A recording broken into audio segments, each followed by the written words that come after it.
വിദ്യാർത്ഥികളെ വെള്ളക്കെട്ടുള്ള റോഡിൽ ഇറക്കിവിട്ട് school bus driver കടന്നുകളഞ്ഞതായി പരാതി.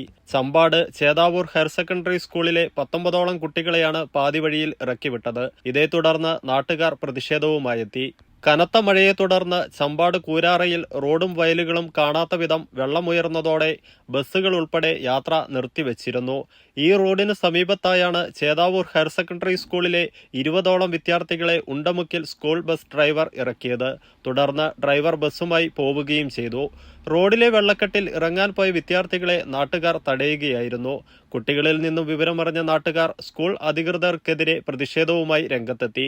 സ്കൂൾ അധികൃതരുടെ സമീപനം ഒരിക്കലും അംഗീകരിക്കാനാവില്ലെന്ന് പാനൂർ ബ്ലോക്ക് പഞ്ചായത്ത് അംഗമായ KP ശശിധരനും നാട്ടുകാരനായ മനുവും പറഞ്ഞു. നാട്ടുകാർ കുട്ടികളെ കണ്ടതുകൊണ്ടാണ് വൻ ദുരന്തം വഴിമാറിയത്. കുട്ടികൾ പൊയ്ക്കോളാമെന്ന് പറഞ്ഞതുകൊണ്ടാണ് ഇറക്കിവിട്ടതെന്നാണ് ഡ്രൈവറുടെ പ്രതികരണം. സ്ഥലത്തെത്തിയ അധ്യാപകർക്കെതിരെയും ജനരോക്ഷമുണ്ടായി.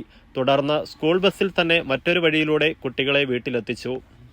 സ്കൂളിലെ കുട്ടികളെ ഉണ്ടമുക്കിൽ കൊണ്ടുവന്നിട്ട് ഇത് ബസ് ഡ്രൈവർ ഇറക്കിയിട്ട് പോയിന്. ഈടെ കഴുത്തോളം വെള്ളത്തിൽ ഐക്യര കിടക്കണ്ട 10-30 കുട്ടികളെ അടക്കം ഇങ്ങ് വിട്ട് നമ്മളിവിടെ വെള്ളം കാണാൻ വന്നതുകൊണ്ട് കുട്ടികളെ ഇങ്ങ് വെള്ളത്തിൽ കീഴാൻ വിട്ടിട്ടില്ല. ഇപ്പോൾ എവിടെയാ വിളിക്കണ്ടേ എന്നാന്നുള്ള നമ്മളിങ്ങനെ ഇതായിട്ട് നിൽക്കുന്നുണ്ട്.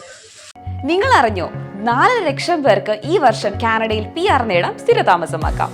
ഏത് ഒക്കുപേഷനുള്ളവർക്കും അപ്ലൈ ചെയ്യാവുന്ന എക്സ്പ്രസ് എൻട്രി സ്ട്രീമുകൾക്ക് പുറമെ health care, science and technology, engineering and mathematics, trades, transport, agriculture and agri food എന്നീ 5 കാറ്റഗറികളിലുള്ള 82 ഒക്കുപേഷനുകളിൽ ഉൾപ്പെടുന്നവരെ കൂടി കാനഡ ഇപ്പോൾ പ്രത്യേകമായി ക്ഷണിക്കുന്നു. ഉടൻ തന്നെ ലൈസൻസ്ഡ് കാനേഡിയൻ ഇമിഗ്രേഷൻ ലോയറുടെ ഹെൽപ്പോട് കൂടി എക്സ്പ്രസ് എൻട്രി പ്രൊഫൈൽ സബ്മിറ്റ് ചെയ്യൂ.